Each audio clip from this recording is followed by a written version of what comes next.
friends, Jewel back with more astrological coolness. And I wanted to talk about the opposition between Mars and the Moon in Synastry. What happens when we see this very hot and emotional aspect. So the Moon is our needs and our unconscious habit patterns and our habitual ways of behaving and feeling on the inside. What we need to feel secure, and what we do when we need to reorient ourselves and make ourselves feel secure. What is our style? How do we handle that? Mars is that selfish principle within us that sees what it wants and goes after it. It's very much about how we get our needs fulfilled, how we get our desires fulfilled, our style of getting what we want. Venus is what we want, Mars is how we get it. And so when we see, and see, Mars is not a tender part of us. It can be more so if it's in, Pisces or Cancer. It changes the flavor a little bit.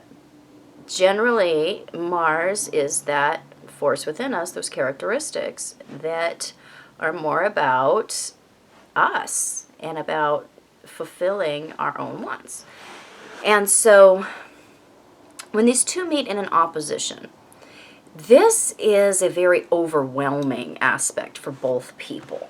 They do tend to be very attracted and see in each other the potential for their needs to be fulfilled on both sides. And so this is a very demanding aspect to have in Synastry, because the Moon person can feel very overwhelmed by the Mars person. And the Mars person, because of the reactions that the Moon person has to them, can feel very overwhelmed by the Moon person. There's not a lot of rational relating that happens between two people when they have this opposition. It's kind of funny to watch them interact with each other because there's really no turn-off switch with this one. So our desires come to the fore when we see each other in this opposition. There is a promise that,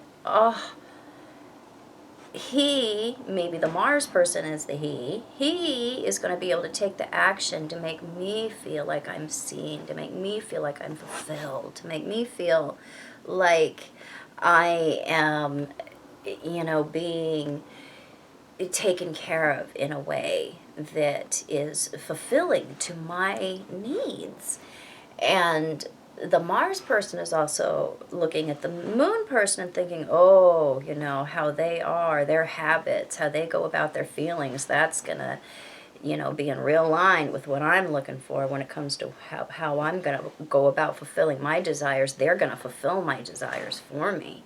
And so we have this setup where there's a lot of expectations between the two people. So they tend to try to squeeze out of each other their needs getting met. Occasionally, we can see that happening in a giving way. Usually, this is one where we're trying to get it out of each other by our behavior or by our giving each other the silent treatment, or our manipulating each other with our feelings, or just going completely and maybe the other person reacts to that. We're just like, shut up, I'm going to give you what you want. So this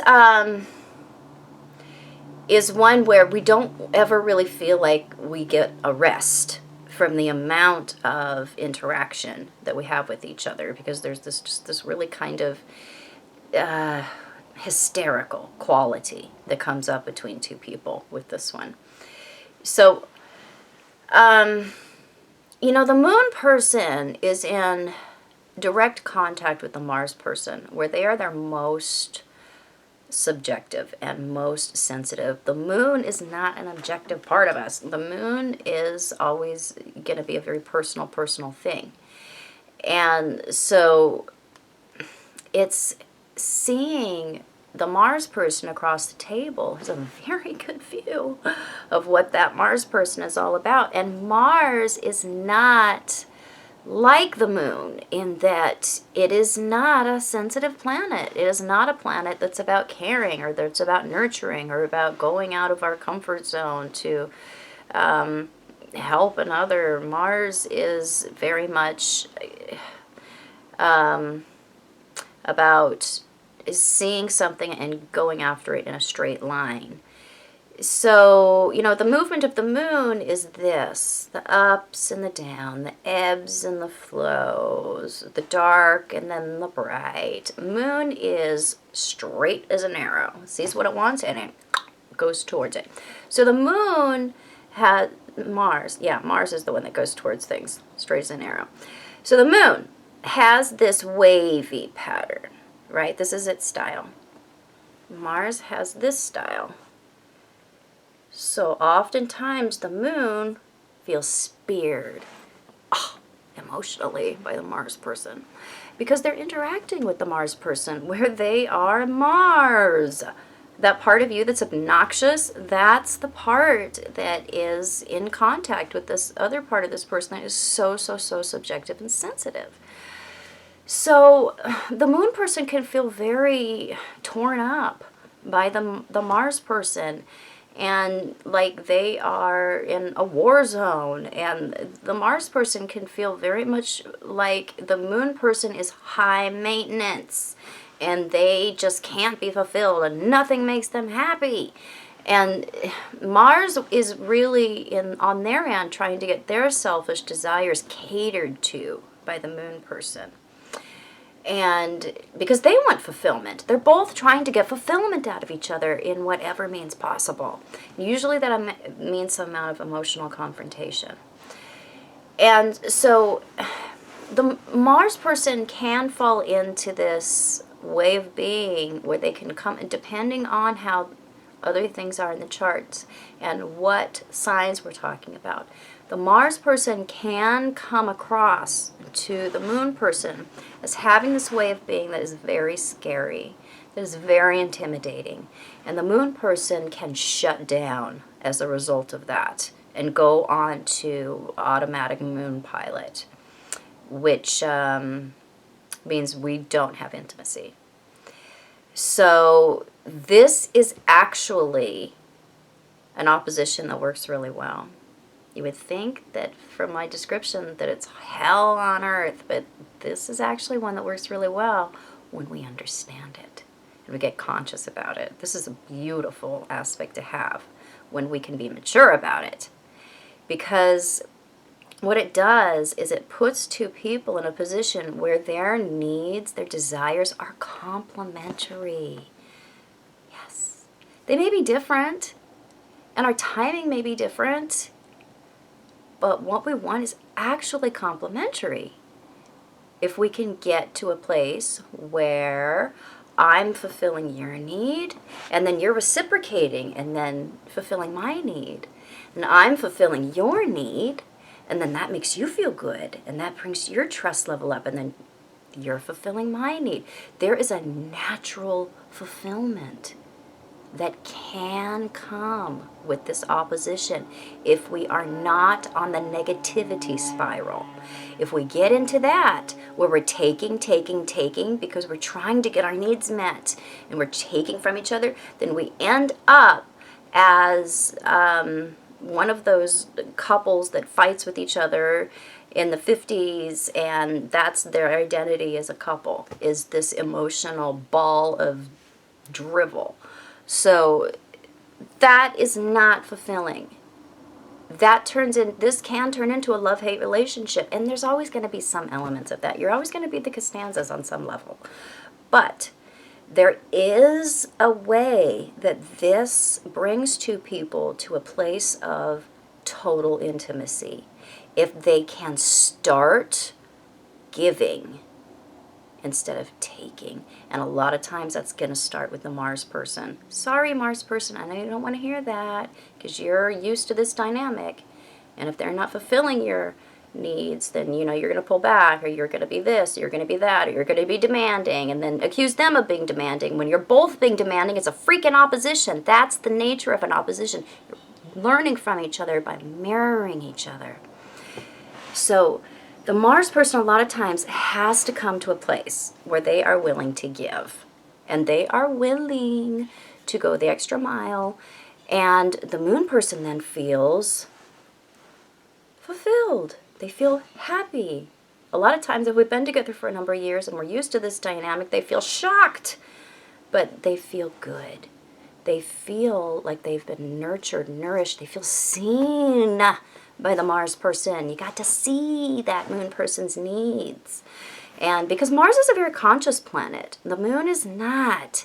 And so the Moon is seeing in you the potential fulfillment of them, and you're seeing in them the fact that their unconscious met desires can be the fulfillment of your desires.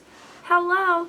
So all we need to do is come to a place where, Mars person, you can stop being selfish and stop playing the games and stop being withholding and stop being accusatory and stop being scary and stop being entitled, and bring home some flowers. Do something unexpected that you know works for them. Don't come from a place of, what would I want if I was in Gina's position? You ain't considering Gina. Gina's no place in that at all. You're considering yourself. What would Gina want? Now, I may not agree with it because I don't believe in flowers. They're going to die the next day. It's a stupid thing. Well, you know what? I'm going to buy this anyway because it's about what she wants. Bring that home to her. And then she's like, I always wanted somebody who brought me fresh flowers. Oh my God. I'll meet you at 7. Upstairs, kids in bed early. We both end up getting our needs fulfilled. How easy was that? It cost you $5. Bouquet of flowers. Had to stand in line. Oh my gosh, it almost killed you. We've kind of come to a point where we come to complementary places. We may have different timing, we may have different expectations. That doesn't mean that we can't develop this incredibly intimate bond that's very raw and very real when we're doing this the right way.